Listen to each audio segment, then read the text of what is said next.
What's going on YouTube? Trucking in Life here one more time, guys. Guys and girls and girls and girls. Yeah. Anybody want to become an owner operator? If you want to become an owner operator and you can't do these things I'm finna list on this video, don't become one because you're gonna make yourself a lot worse. You'll put yourself in a lot worse position than you is right now.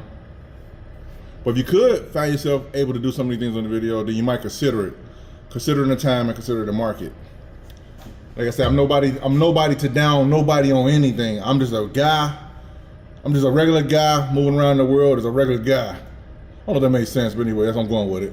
One thing, if you're not able to make a decision, if you can't make decisions, and some people may say, well, what's so hard about making decisions? Well, it's a lot of decisions you have to make. You have to make a decision if you broke down on the side of the road, what do I do first? You can't get analysis paralysis when you sit on the side of the road. You got to figure out what I'm gonna do. Call a mechanic, call a tow truck. Do I try to fix it myself? These are decisions you got to make. If a load ain't paying the greatest, you got to add up the miles, how much you're paying per mile, the weight of it.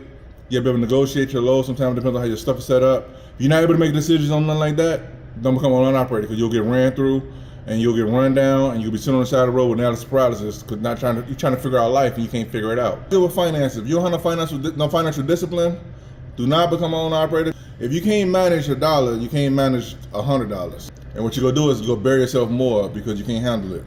So if you're good with money, this don't apply to you. Let it fly.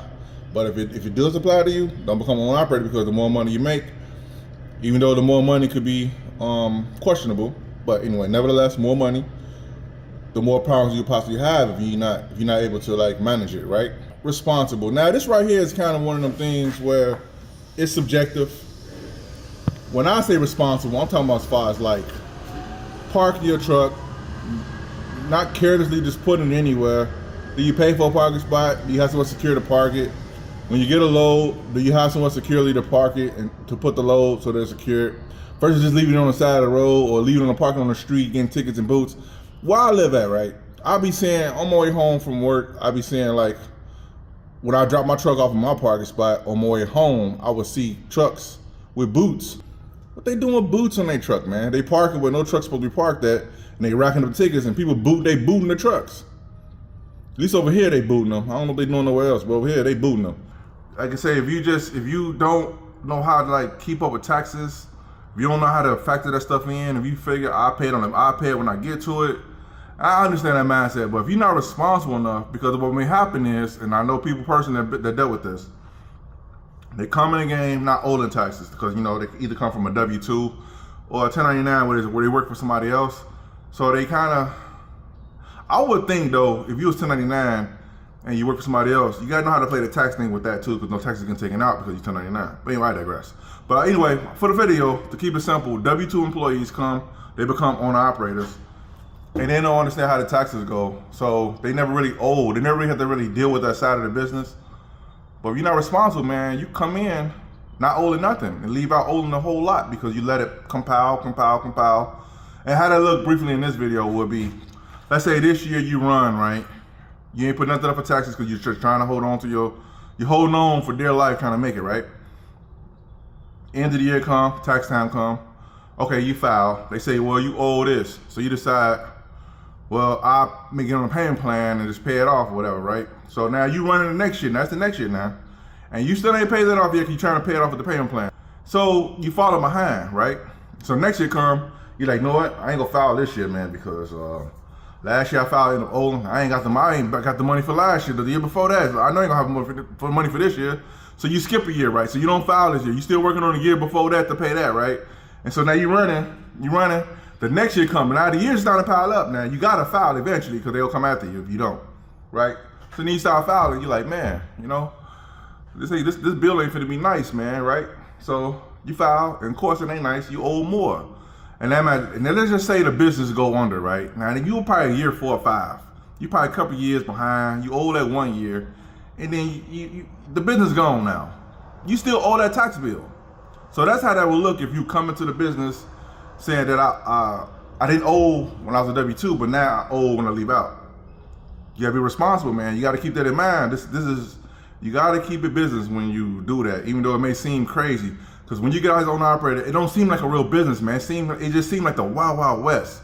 Everybody trying to get out how they live, man. And he's like, you trying to figure it out.